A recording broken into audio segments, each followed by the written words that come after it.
empezamos. Entonces, otro método excelente de información acerca del sistema nervioso central es la resonancia magnética. Aquí valdría la pena que volvieran a ver la presentación de ABC de resonancia magnética que vimos al inicio del curso.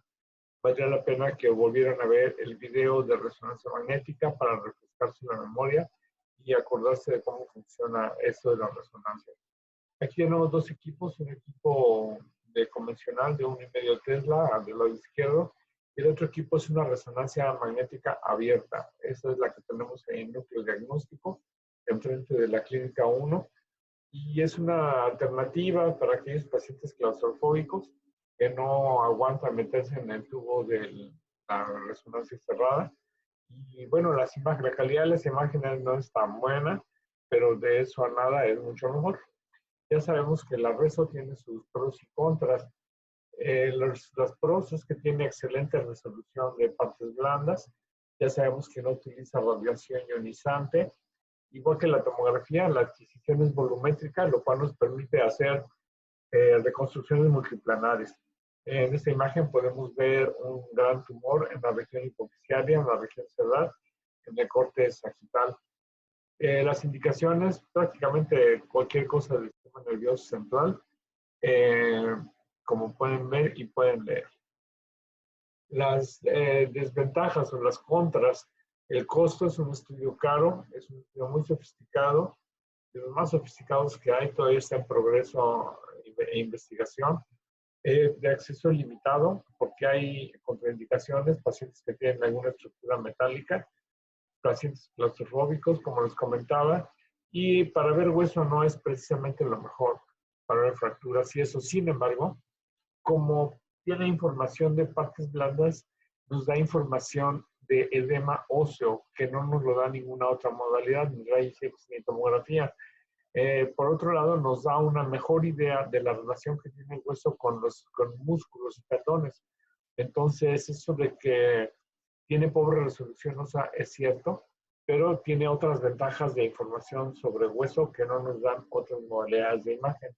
Y entonces, contraindicaciones absolutas únicamente a los pacientes que tienen materiales de hierro encima.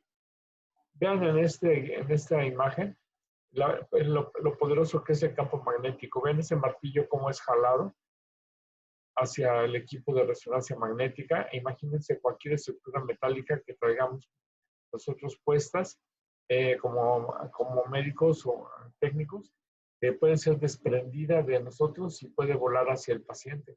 Y eso puede ser muy grave. Entonces, es uno de los problemas de la resonancia magnética, por lo que hay que tener mucho cuidado cuando entran a un área magnetizada. Bien, igual que hemos comentado, necesitamos entender la anatomía básica que tienen que saber ya. Les pido, les ruego, les exijo que estudien anatomía. Y estos son los 3 planos que vamos a manejar con las diferentes secuencias que también ya conocemos. Esas son las secuencias básicas con las que se trabajan en resonancia del sistema nervioso central, pero ya sabemos que hay muchas otras. La primera que nos van a poner, bueno, puede ser en cualquier orden, porque primero se hace una secuencia en T1 y luego una en T2, pero cuando nos presentan casos, con frecuencia nos los presentan así.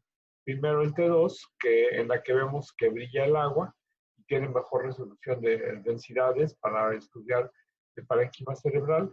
Luego nos presentan el T1 y luego el T1 con medio de contraste. Entonces, fíjense en la tercera imagen cómo hay puntitos blancos, que son estructuras vasculares, tanto intracraneanas como en la piel, el tejido subcutáneo. Luego tenemos el método de difusión, que mide la cantidad de moléculas libres de agua en el parénquima cerebral, pero en el espacio extravascular y extracelular. Entonces, es una forma para saber cuando hay edema, cuando hay líquido en el espacio extracelular. Y luego tenemos el FLAIR, que es otra modalidad, otra secuencia diferente, en la que el líquido es una especie de variedad de T2, pero aquí el líquido es oscuro. Entonces, es un poco engañoso. Siempre tenemos que tener la indicación de qué es lo que estamos viendo. Indicaciones para resops, entonces ya dijimos todo lo que sean alteraciones del sistema nervioso central, excepto estados agudos. Trauma y EBC agudo no es una muy buena indicación hasta que tengamos dudas o sospechas. Como el Doppler, ya no podemos meter a un paciente en una etapa neurológicamente inestable, pero si el paciente está estable, sí puede ser una buena indicación del EBC, si el paciente es cooperativo y está estable. Esta gráfica la acabo de traer de la presentación que hicimos de introducción a la resonancia magnética, porque es bueno recordarla en este momento. Acuérdense que cuando vean imágenes de cerebro, perdón, lo primero que tienen que determinar es si estoy viendo una tomografía o una resonancia magnética. Para lo cual, lo primero que tengo que determinar es el hueso. Si el hueso es blanco, es tomografía. Pero ojo, no confundir las secuencias T1 en las que se ve esto blanco, que es la grasa subcutánea.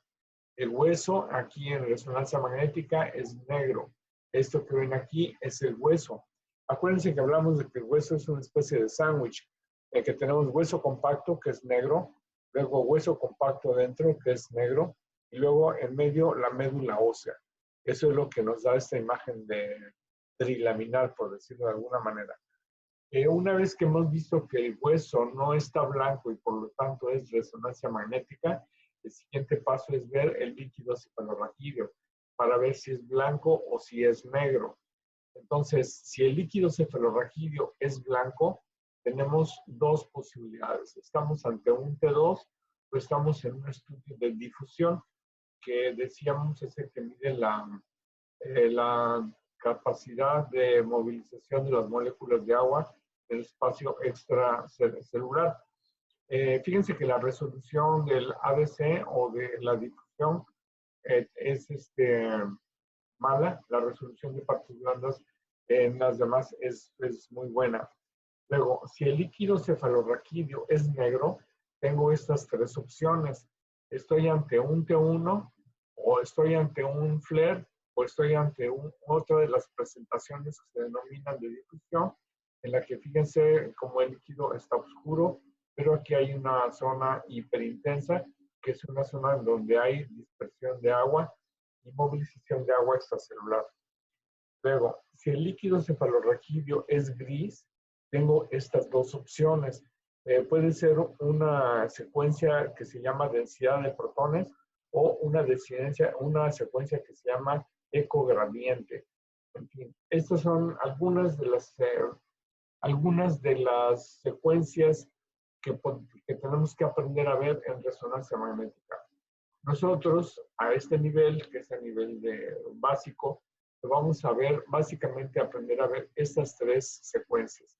Los demás es bueno que las conozcan, es bueno que las entiendan, pero este algoritmo está muy suave para entender qué tipo de secuencia estamos viendo, dependiendo del líquido cefalorraquídeo, si es blanco, negro o gris. También vale la pena que recuerden qué es blanco y qué es negro en las diferentes secuencias en T1 y T2 con estos esquemas de los que ya han visto. Revísenlos, por favor, entiéndanlos de nueva cuenta. Y es importante que vuelvan a revisar también esta gráfica que nos enseñó el doctor Bernardo Boleaga. Es una mnemotecnia, por decirlo de alguna manera, del comportamiento de la sangre en las diferentes etapas cuando están en el espacio extravascular. Entonces, recordando el complejo QRS, tenemos que en la etapa, tenemos la etapa hiperaguda, que es isointensa. Tenemos la etapa aguda, en la que viene la etapa de la deoxihemoglobina, que es hipo. En la etapa subaguda, que es hiper, en la fase de la metahemoglobina. Y la fase crónica, que ya es hemosiderina, que es hipo. Eso es lo que tienen que saber. Así se comporta en la sangre en las diferentes secuencias y así se comporta en las diferentes secuencias en el diferente tiempo. Entonces, fíjense, aquí tenemos es iso, luego hipo, luego hiper y luego hipo. En términos generales, cualquier masa que sea heterogénea y que se comporte de manera muy irregular en todas las secuencias, pues una posibilidad es que sea un coágulo. Eso lo tienen que saber y lo tienen que entender porque lo vamos a ver todo el tiempo. Luego, vamos a recordar que hay que utilizar medios de contraste tanto en tomografía como en resonancia, como en angiografía. De manera que acuérdense que hay dos tipos de medios de contraste que son positivos y negativos.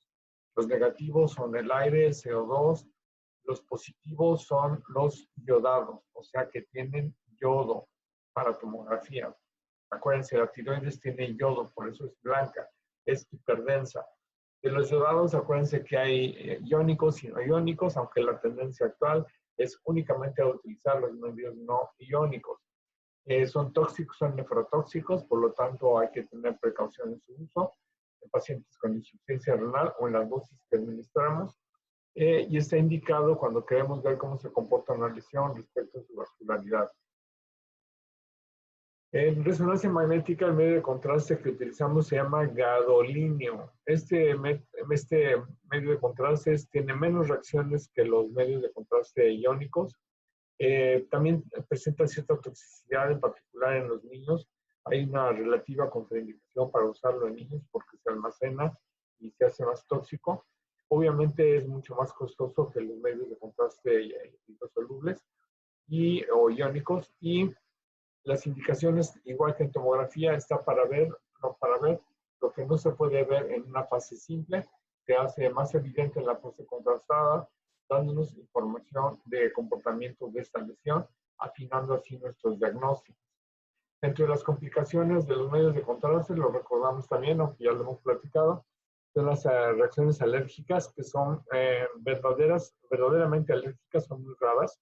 Generalmente son reacciones vasovagales o químicas a las sustancias activas que se inyectan. Contraindicaciones, le dijimos, la insuficiencia renal aguda o crónica, a menos de que el paciente vaya a ser sometido a diálisis. Si el paciente se le va a hacer diálisis después del estudio, se puede administrar el medio de contraste, pero en la actualidad hay tantas alternativas para ver los órganos que rara vez podría ser necesario administrar contraste a pesar de que el paciente tenga problemas renales. La otra complicación regional o local es la extravasación del contraste y puede llegar a producir daño severo. Por ejemplo, en este caso, se infiltró el medio de contraste, los 100 mililitros o 50, 80 que se ha inyectado. El paciente no reforzó durante el estudio, le duele el brazo y tenemos un resultado como este. Generalmente con la colocación de momentos calientes es suficiente, desaparece en 1 o 2 semanas, puede doler. Excepcionalmente puede requerirse hacer disección para que el medio de contraste salga. Aquí tenemos otro caso de infiltración. Esto sucede porque las venas son muy frágiles o una deficiencia de atención de parte del técnico radiólogo cuando está haciendo el estudio. Otra de las maravillas de la resonancia magnética, también hemos hablado, es la tractografía, que nos permite observar la comunicación, o sea, las dendritas, o sea, las raíces, o sea, las extensiones de las neuronas y las comunicaciones entre ellas, con imágenes tan maravillosas como estas que estamos viendo, en donde el color no está hecho con una intención artística, sino que está hecho señalando la dirección de los tractos, de los trayectos. Entonces, si es, por ejemplo, horizontal, aparece en color violeta; si son verticales, aparece en amarillo o verde. En fin, esa es la intención de los colores.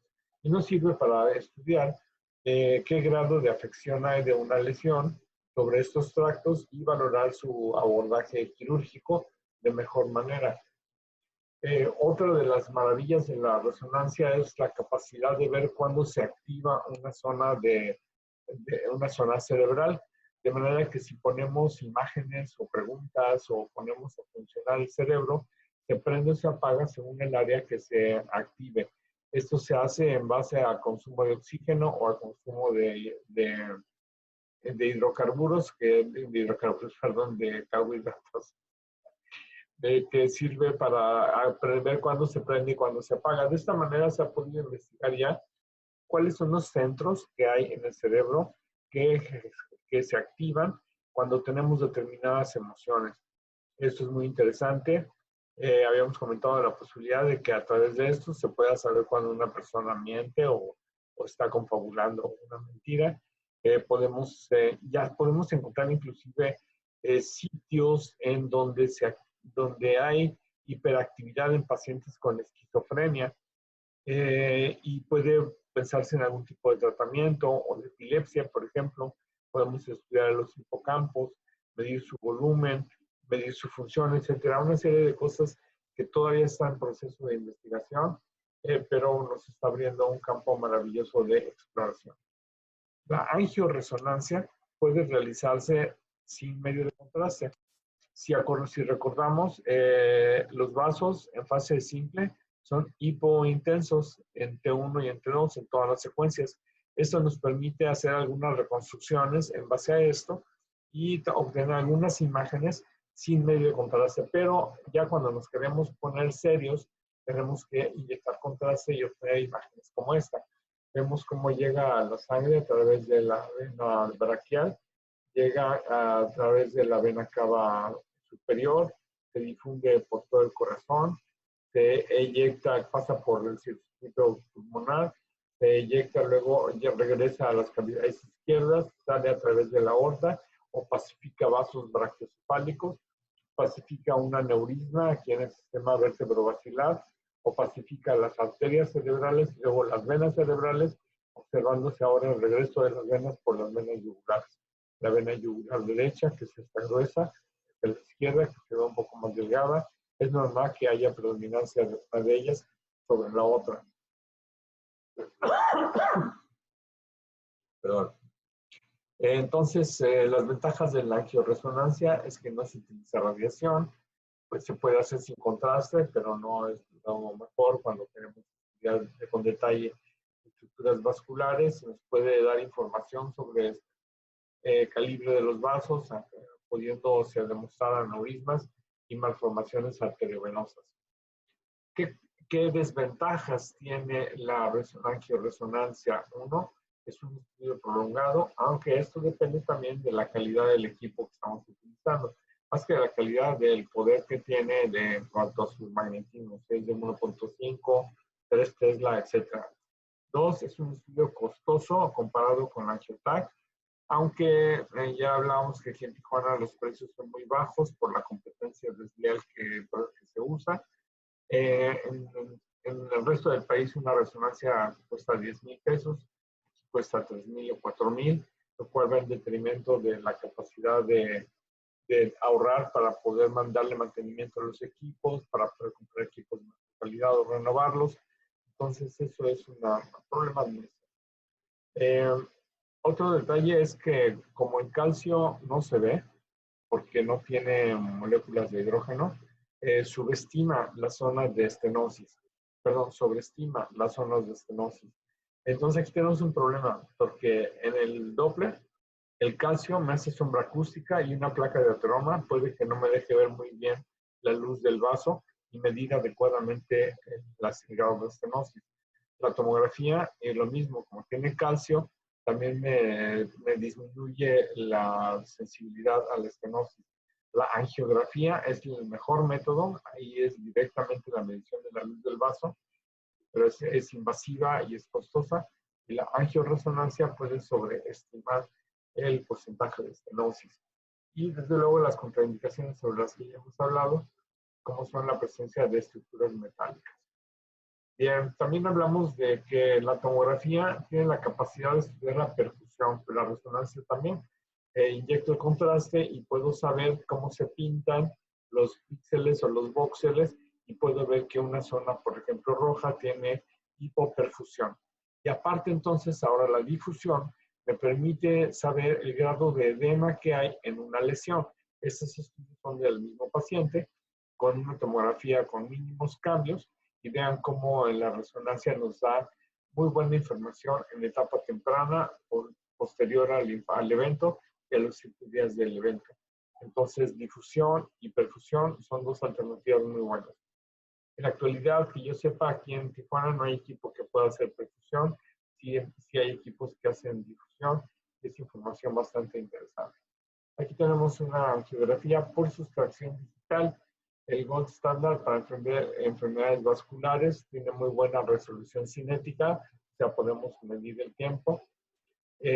Indicaciones, lo mismo, lesiones de tipo vascular. Sin embargo, esta imagen que vemos no es una angiografía, esta es una tomografía, creo.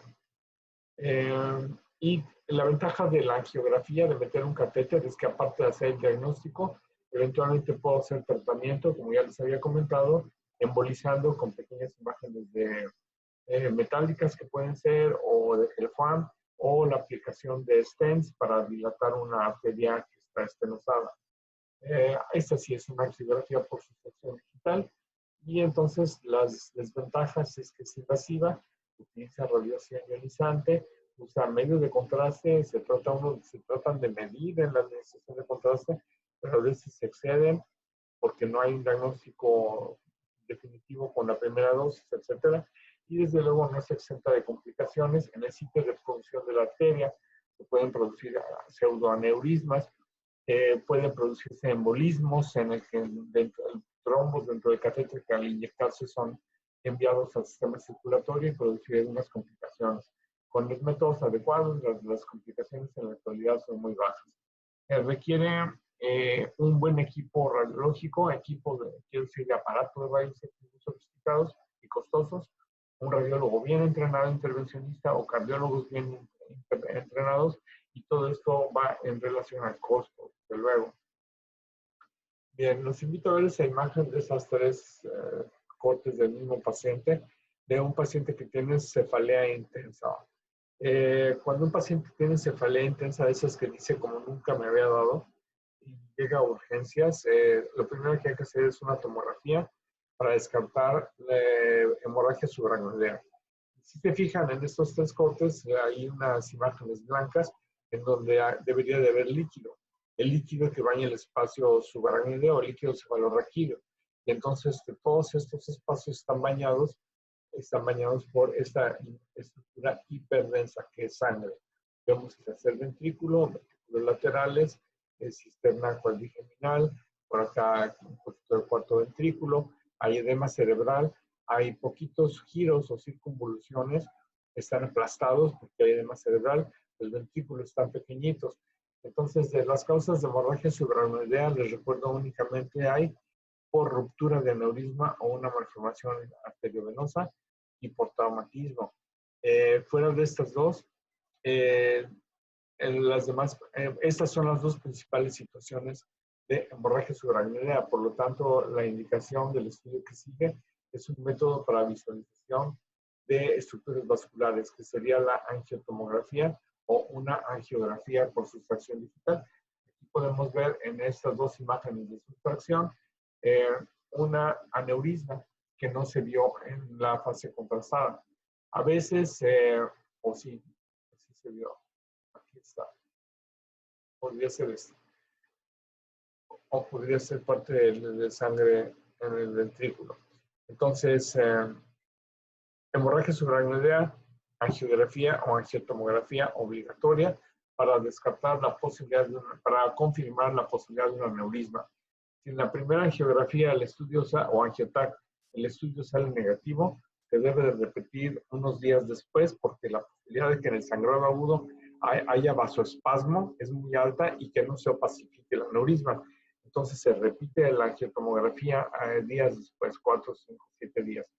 Si esa vuelve a salir negativa, el siguiente paso es hacer una angiografía por sustracción digital en la búsqueda del o los aneurismas, que no es infrecuente que sean múltiples. Entonces, un paciente que hace hemorragia subaracnoidea y no se trata de la diagnostica y se trata del aneurisma, tiene altas posibilidades de hacer un resangrado y morir en el siguiente. Por lo tanto, sería una negligencia, si tenemos hemorragia subaracnoidea, no hacer una angiotac primero y luego una angiografía por sustracción digital después en caso necesario. Entonces vean estas imágenes tan bonitas, tan demostrativas en el corte axial. Tenemos cómo se pinta esta maraña de vasos. Vemos que no hay sangre libre, aparentemente que no hay sangre libre. Vemos que el cuarto ventrículo está bien, la cisterna está bien, y aquí hay una maraña de vasos. Por alguna razón, al momento de hacer la reconstrucción, se invierte el lado, hay que tener cuidado con esto. Aquí ahora la maraña de vasos se ve en el hemisferio derecho, pero la marca de right neck existe. Entonces es del lado izquierdo, este es del lado izquierdo, y aquí tenemos una reconstrucción en donde se demuestra esta maraña de vasos. Siempre que veamos esta maraña de vasos, pensamos en la cabeza de Medusa. Espero que sepan quién es Medusa. Y si no, que la cultura os lo demande, o el examen, a lo mejor les pongo una pregunta en el examen que me diga quién era Medusa y por qué se utiliza como un signo radiológico. Aquí tenemos, miren, otro caso muy interesante que nos tocó ver en el núcleo diagnóstico. Vean una medusa, una cabeza de medusa en la región temporal derecha. Es extracraneana. Y esto que estamos viendo es una malformación arteriovenosa de la arteria carótida externa a nivel de la arteria temporal derecha. Es un estudio muy demostrativo, es una imagen muy aparatosa. Esa es una reconstrucción con sustracción del hueso. Vean qué gran lesión tiene este paciente. Obviamente de muy difícil manejo, con posibilidades de ruptura inminentes. Y luego más adelante les voy a mostrar algunas imágenes de impresión en 3D que hicimos de esta lesión. Bien, terminando sistema nervioso central, nos quedan 8 minutos. Vamos a revisar columna. Vamos a ver si acabamos este módulo. Entonces, la TAC de columna se puede hacer, para exploración de columna tenemos desde luego las radiografías simples, que son excelentes de información, la tomografía, que nos permite una información mucho más anatómica, más detallada de columna. La reso, más que nada, sirve para espacios, para discos, para partes blandas, pero si queremos ver hueso con detalle, la tomografía es excelente.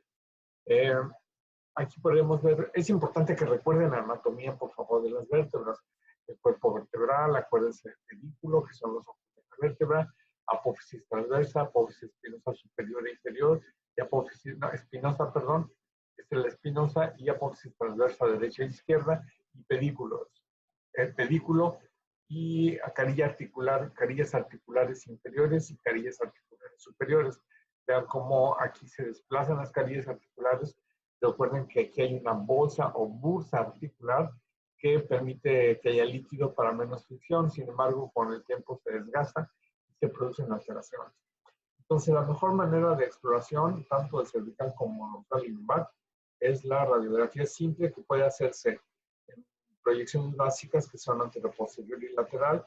Se pueden hacer proyecciones oblicuas también, que ayudan a ver los agujeros de conjunción.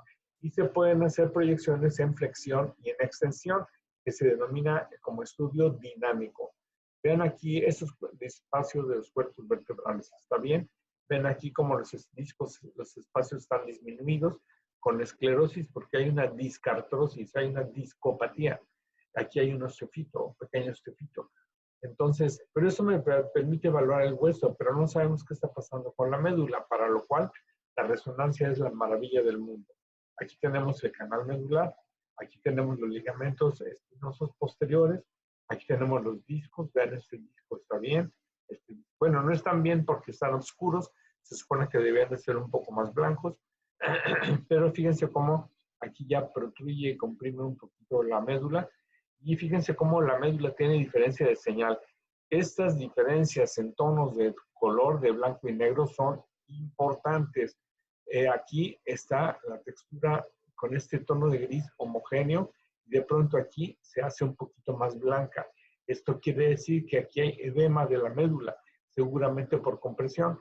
El problema de la resonancia es que es estática. En cambio, cuando yo hago movimientos de flexión y extensión, es posible que haya compresión sobre la médula y el paciente entonces va a tener signos de compresión medular con edema. Entonces, esta es una forma completa de exploración de columna cervical. Aquí tenemos una imagen de columna lumbar en proyecciones AP y lateral. Vean los pequeños osteofitos, que es decir que el paciente debe tener 50 60 años. No hay evidencia de desplazamiento, de listesis ni de lisis, pero no vemos lo que pasa en el canal medular. Entonces, antes lo que hacíamos era hacer una punción lumbar, entrar al espacio supranuclear, inyectar medio de contraste y esperar que se dispersara por todo, siguiendo el flujo del líquido suprarraquídeo en sentido cefálico. Entonces, ese es un estudio de mielografía, se llama. Mielografía. Se utilizaba medio de contraste, se inyectaba, y podíamos ver el grado de compresión sobre el saco dural. Aquí vemos unas rayitas negras que vienen hacia abajo que corresponden a las raíces. Estamos viendo el efecto negativo de las raíces sobre el líquido, el saco dural bañado con medio de contraste. Afortunadamente, todavía se llega a utilizar en algunos casos si la resonancia si no se puede hacer resonancia del paciente.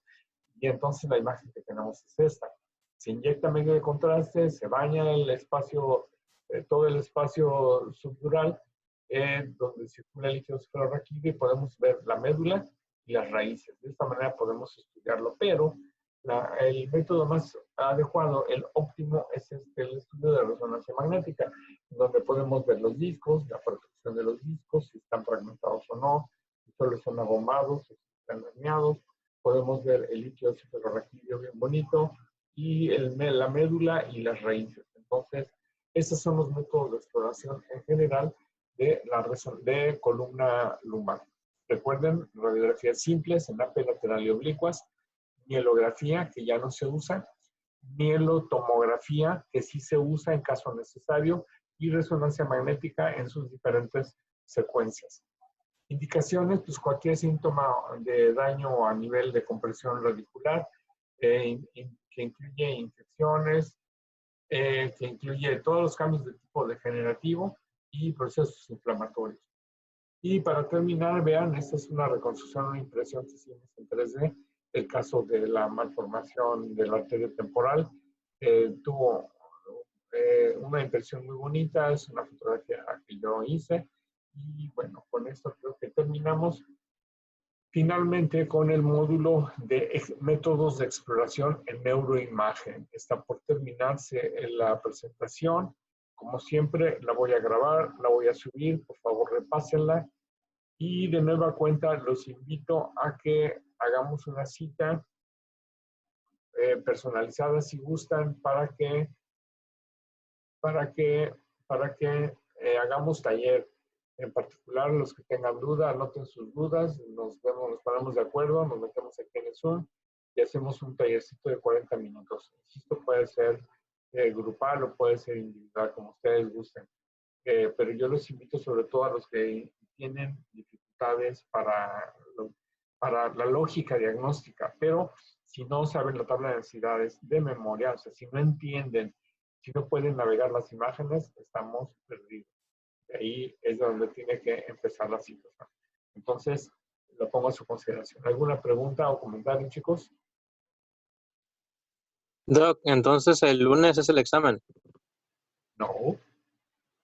¿no? Oye, tranquilo, bro. ¿Qué onda?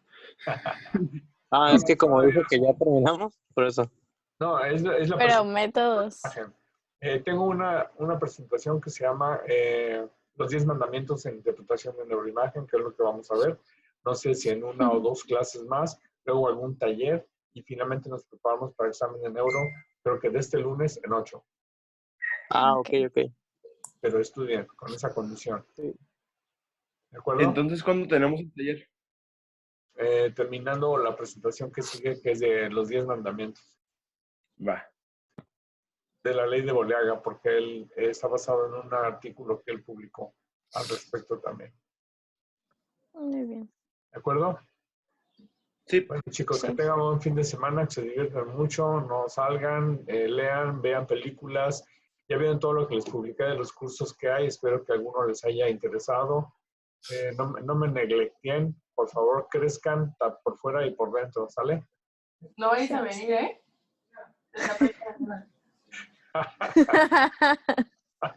No se ve, es puro techo, no te apures. Bueno, nos vemos entonces, chicos. Nos vemos el lunes. Ok, Adiós. bye, doctor. Gracias. Gracias. Gracias. Cuídense mucho. Que descansen. Igualmente. Gracias.